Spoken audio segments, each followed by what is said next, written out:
Hello and namaste to all of you. This is Mohan, founder of IASbaba.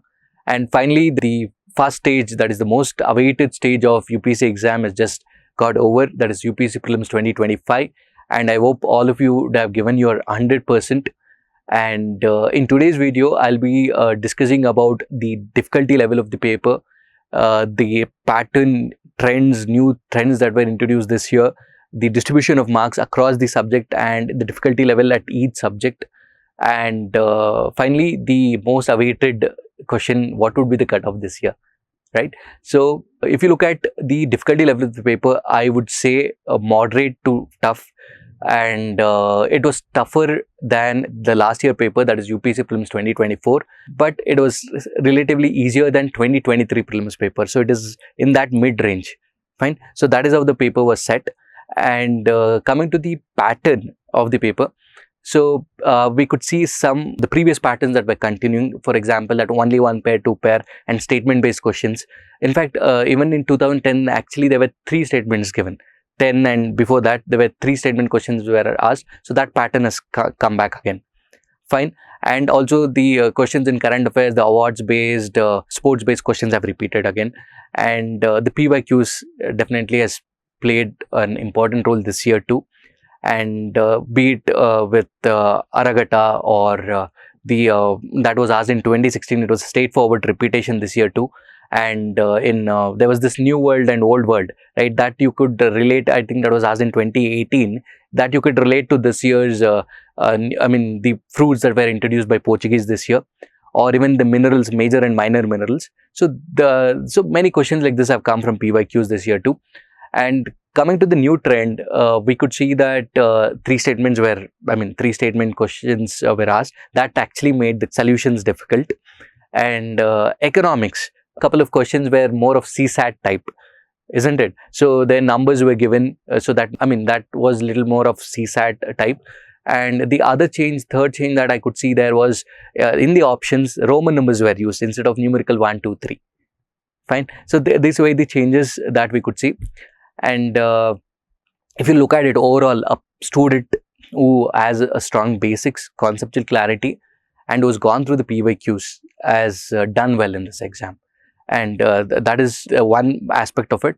And the other thing that I saw in this paper was, it's a mix of one statement was on PYQs, the other statement was checking your understanding, basic understanding, and the other one was related to current affairs. And one beautiful question was, it was on science and tech, it was on monoclonal antibodies, and the first statement said it was man-made protein, and that was actually taken from PYQ.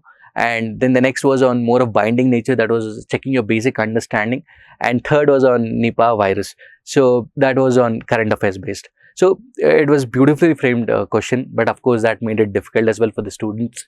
This is the overall analysis of it.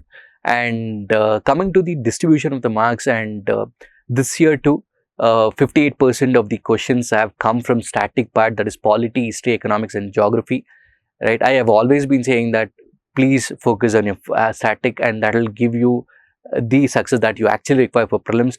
And this has repeated not now but since last 1 decade. At least 50% questions come from the static part, right? Then the 17 questions have come from current affairs and 25% from environment and science and tech put together. So now let us get into the details of it. Coming to current affairs, so 17 questions. So what we see in this year is higher weightage, or more questions have come from current affairs compared to the previous years. So, and in current affairs, major chunk was from international relations, then the organizations, be it BIMSTEC, BRICS and NATO and many other organizations. Then government schemes also, there were 1 or 2 programs, government schemes that were asked. And the awards and sports related questions, have repeated.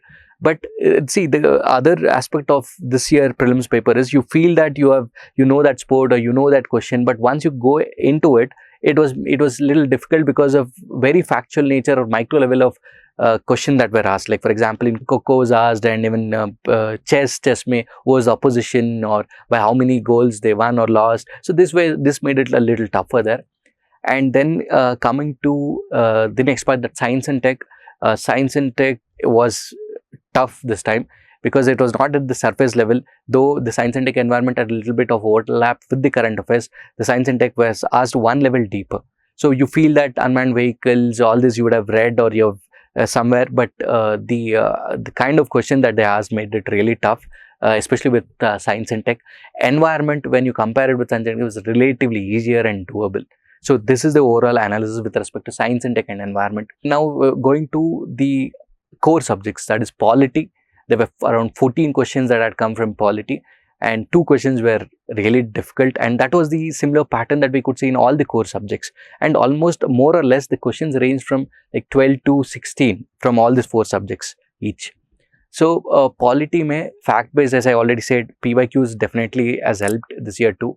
And there were, I mean, some of the questions were very factual, like Tripura was at part C, then Nagaland formation was asked, or even in Lokpal, I think age was asked. So that made it a little difficult with polity. But still, 12 questions were doable. And coming to geography, there were 12 questions asked, and they were, in that 2 were map based. And major focus was given to geomorphology and climatology. And also, there were straight questions taken from 11th standard NCERT, be it isotherms, be it dust particles, and the continental drift theory. So NCERT sticking to basics has definitely helped in geography. Then comes economics. Economics, again, it is economics and geography is always concept oriented. So we could see the same trend with economics. More of banking and financial markets, that was asked. And the other thing that I could see in economics was the number pattern that I already explained. So it was 2 questions were of CSAT type, I would say. Then coming to the last part, that is history. We could see modern history, the number of questions in modern history going up. It was around 9, and I think around 7 questions from ancient history. So medieval history, 0 questions have come from medieval history. Modern history also, if you look at it, the basic question like non-cooperation movement, civil disobedience, questions were on that, and Gandhiji is here to stay. So every year, if you look at it, one or the other question from Gandhiji, the statement made by Gandhiji on sedition was asked this year too, right? So Gandhiji is here to stay. You need to read about him and Ambedkar. So there will be questions on that, be it in prelims or mains. Ancient history, 2-3 questions have directly repeated, as I've already mentioned before. So this is the overall distribution of marks in this year prelims paper in GS. And coming to CSAT, in CSAT, the passages were doable and the con part was relatively tough, right? So, but there were questions that could be picked up in Cont also, and most of the students whom I interacted said, sir, a comprehension we were able to do, and in Cont we picked up a few questions which is helping us to clear the cutoff. That is what the students whom I have interacted have said. Now coming to the most sought after question, that is what would be the cutoff this year. So as per, like, I've interacted with a lot of students online, offline, I've met in the center here, and the students who have been clearing prelims since last 4-5 years, I've checked with them, and with my strong team of mentors who have worked so much to arrive at this answers with a lot of debates and discussion that I've gone through. We have also released the answer key. You can just go through it. And with all their inputs as of today, that is 25th of May, I would say that the cutoff would be around, it would be left lesser than the last year cutoff. And also we have to consider the number of posts, that is 979, that is lesser than again the previous year. And also there were 3 questions that were doubtful in the last year that was completely taken away. Considering all these equations and also hoping that there are no questions taken away this year as doubtful, I would predict that the cutoff would be around 83 to 86. This would be the prediction from the present at this moment, prima facie. And if there are any other changes, if there are any new things that I would know, I would definitely come up and let you know. But as of today, it is around 83 to 86. So now finally, there would be 3 categories of students. Those who are confident, who are 10 marks or 15 marks above the cutoff, so who are definitely sure that they'll be clearing the cutoff.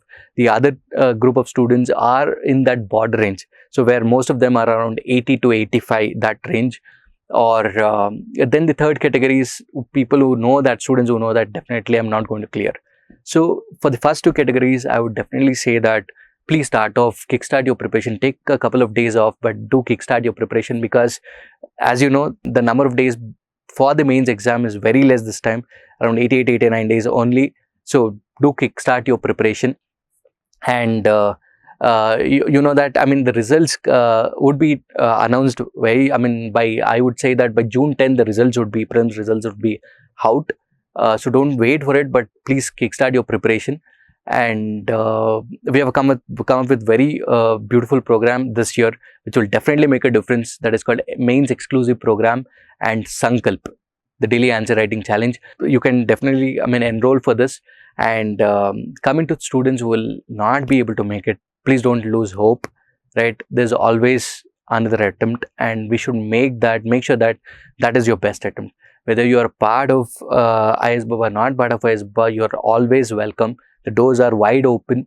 You can come and directly interact with me. We have a strong group of team of mentors. You can come and definitely talk to them. They'll be definitely able to guide you. Whether you enroll to our program, don't enroll, that is secondary. But all that I would like to say is, we are there to guide you, because especially this category of students, are the biggest threat for them is consistency. The next 3 months, I would say 95% of the students who I've seen, I've just wasted the next 3 months. So make sure that you come to us, take the guidance, make sure that you are consistent.